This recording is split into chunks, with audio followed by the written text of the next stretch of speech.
Você vai fazer a segunda fase do exame de ordem em direito do trabalho. No vídeo de hoje, eu vou te mostrar a estrutura da peça processual agravo de petição, os requisitos essenciais, os requisitos específicos, a estrutura dessa peça e a tabela de pontuação. Então, se eu fosse você, eu ficava comigo até o final. E para te ajudar, eu vou deixar o link do PDF dessa aula aqui na descrição do vídeo. E em troca, eu peço que você curta e compartilhe com seus amigos que também vão fazer direito penal na segunda fase. Quer passar logo no exame de ordem? Então, vamos junto!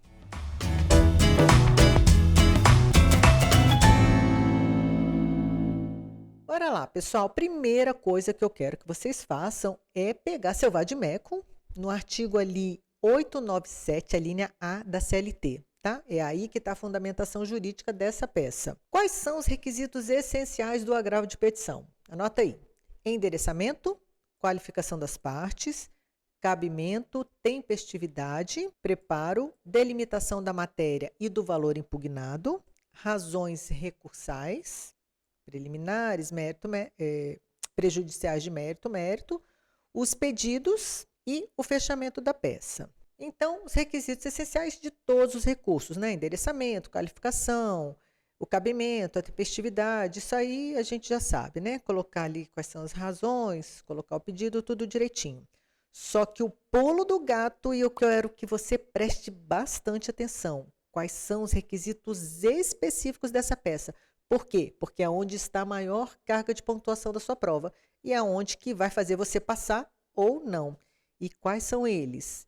É a delimitação das matérias impugnadas e os valores, tá?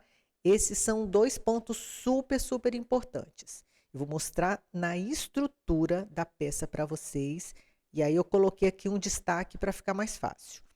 Olha aqui. O que eu quero mostrar para vocês? O que você precisa entender na estrutura dessa peça, né? O agravo de petição, ele tem duas partes. Eu tenho a minha folha de interposição, que ela vai ser direcionada para o juiz que sentenciou, e tem uma outra parte, que são as minhas razões recursais. E aí, como é que funciona isso? Nessa primeira folha de interposição, eu vou, então, endereçar ao juiz sentenciante, vou colocar ali a qualificação das partes, né, o recorrido, o recorrente, né, agravante, o agravado, o nome da peça processual com o artigo certinho, vou mostrar ali que estão presentes os pressupostos de admissibilidade, principalmente os específicos, porque os pressupostos gerais, que é aquele cabimento e tempestividade, isso aí é óbvio que você tem que colocar. Mas esses específicos é o diferencial se você vai passar ou não, que é a delimitação dos valores das matérias e valores impugnados e a garantia ao juízo, tá? E aí, o que acontece? O juiz recebeu o seu recurso. Ele vai ver ali se os pressupostos de admissibilidade estão todos certinhos, isso que eu acabei de falar para vocês, que é o cabimento, tempestividade e esses dois específicos, né?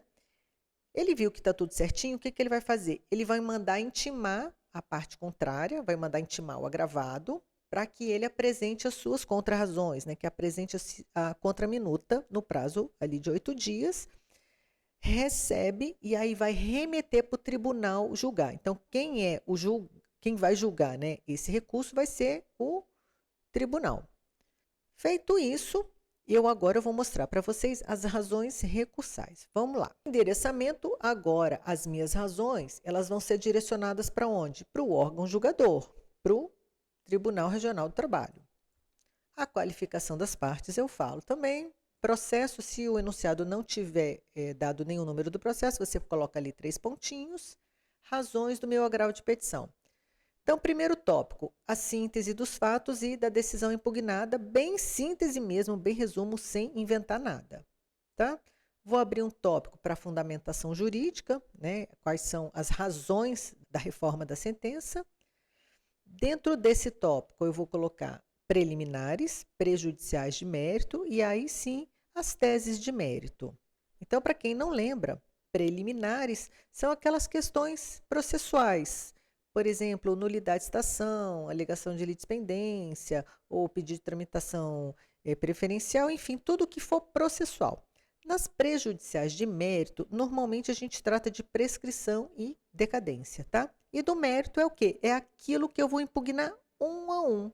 É o fundamento, vai ser o coração aqui da minha peça e aonde é que está a carga de pontuação, tá? No caso dessa peça específica, que é o agravo de petição, qual é a delimitação ali? Qual é o mérito, né? O que a gente vai colocar? Vai ser a delimitação da matéria, que é o requisito específico dessa peça, e os valores impugnados, colocando sempre a fundamentação e por que deve ter a reforma, tá? Depois, o outro tópico dessa peça vai ser os pedidos e os requerimentos finais, sempre pedindo que o meu recurso seja conhecido, estou falando de admissibilidade, e que seja também provido, tá? É importante colocar o conhecimento e o pedido de provimento do recurso. Primeiro, porque tecnicamente é o correto. Segundo, porque pontua. Então, você não vai perder pontos valiosos aqui porque não quer colocar ou porque esquece, né? Então, sempre colocando que se requer o conhecimento e o provimento do recurso, tá bom? Vou mostrar para vocês agora a tabela de pontuação dessa peça processual para vocês verem como é que tudo soma e como é que não é difícil passar. Primeiro, questão de ter atenção e, logicamente, questão de escrever direitinho e não esquecer das fundamentações. Agora vocês vão ver, gente, desde o endereçamento até o fechamento da peça, tudo pontua.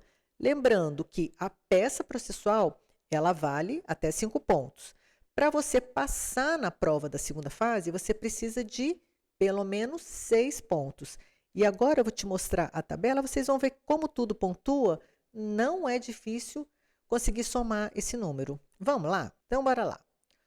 Essa tabela de pontuação eu peguei ali do exame número 38. Então, o endereçamento, a gente lembra que essa peça ela tem duas partes, tem a folha de interposição e tem as razões. Então, são dois endereçamentos diferentes. Presta atenção aqui como é que ficou a pontuação.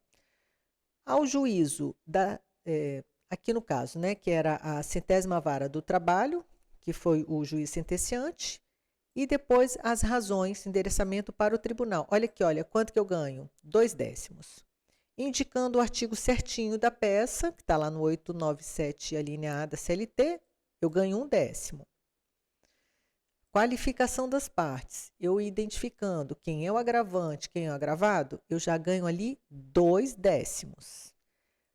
Os requisitos específicos, né, do caso dessa peça, mais a tempestividade, que é um requisito essencial dos recursos, está aqui, eu indicando a tempestividade, indicando qual é a delimitação das matérias e dos valores e qual é a fundamentação. Olha aqui, ó, eu já tenho 3 décimos. Então, vocês viram, vai somando de pouquinho em pouquinho, dá para fechar os 5. Depois, no caso dessa peça, as matérias que eram delimitadas foram essas aqui, olha, foram bem de família, prescrição parcial, penhora de salário, questão do juiz, né, deferiu nova defesa e férias. Então, impugnando um a um, abrindo um tópico para cada um, olha como é que ficou a pontuação.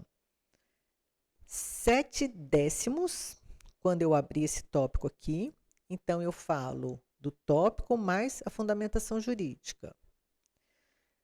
O outro tópico foi a prescrição parcial. Olha que interessante também. Eu falo do tópico mais falo qual é a minha fundamentação. Está aqui 7 décimos. Está vendo, então, onde é que fica a maior carga de pontuação? Está bem aqui, olha. Está nas matérias que foram delimitadas.